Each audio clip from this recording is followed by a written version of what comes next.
This is the voice of Jew. People are reluctant to talk about race. People are concerned with political correctness. People are extremely uncomfortable and sensitive.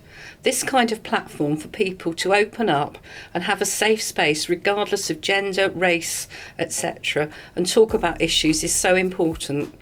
When people feel safe, they thrive. The social work team gathered as social work students last year to bring in BASWA, British Association of Social Workers, to run a day of learning and development for us on anti-racist practice. That was so useful, and I believe that was really forward-thinking, pressed us to share ideas, experiences, and how best we can be active as anti-racist practitioners.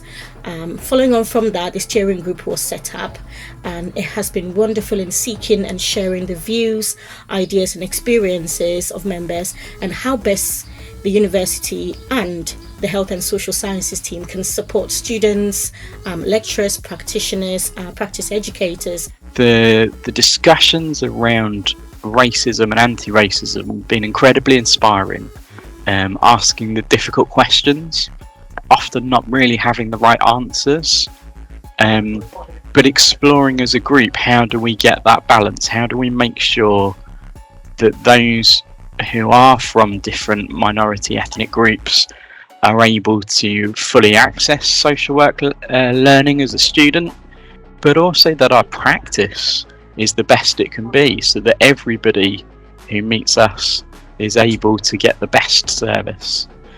I think for me, my particular area of interest is Gypsy Roma traveller communities, and so there's a particular interest around white racism and white identity, and sometimes we have really interesting discussions around whether or not racism is purely linked to colour and to race, or whether or not we're focused on ethnicity as well.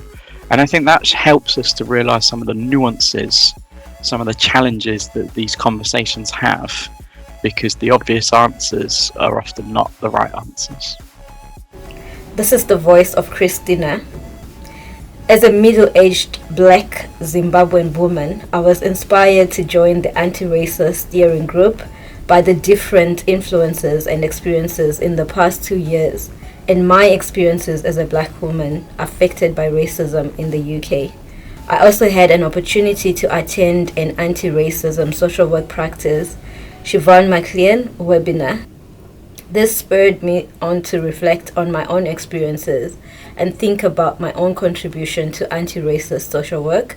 I strongly feel that as a black social worker, to enable other people to understand our experiences as black people, need to be a part of that discussion and drive that change where we feel comfortable to talk about, to challenge practices that discriminate other individuals.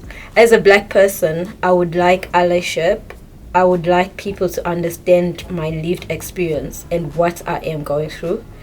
Would like to be able to have open conversations with people. What actions can we make to make sure everyone is included? I would like to confidently go to a white colleague and talk about my experience. It is only a social construct. No black people in Africa. When you unpick it, we are not all referred to white or European or British.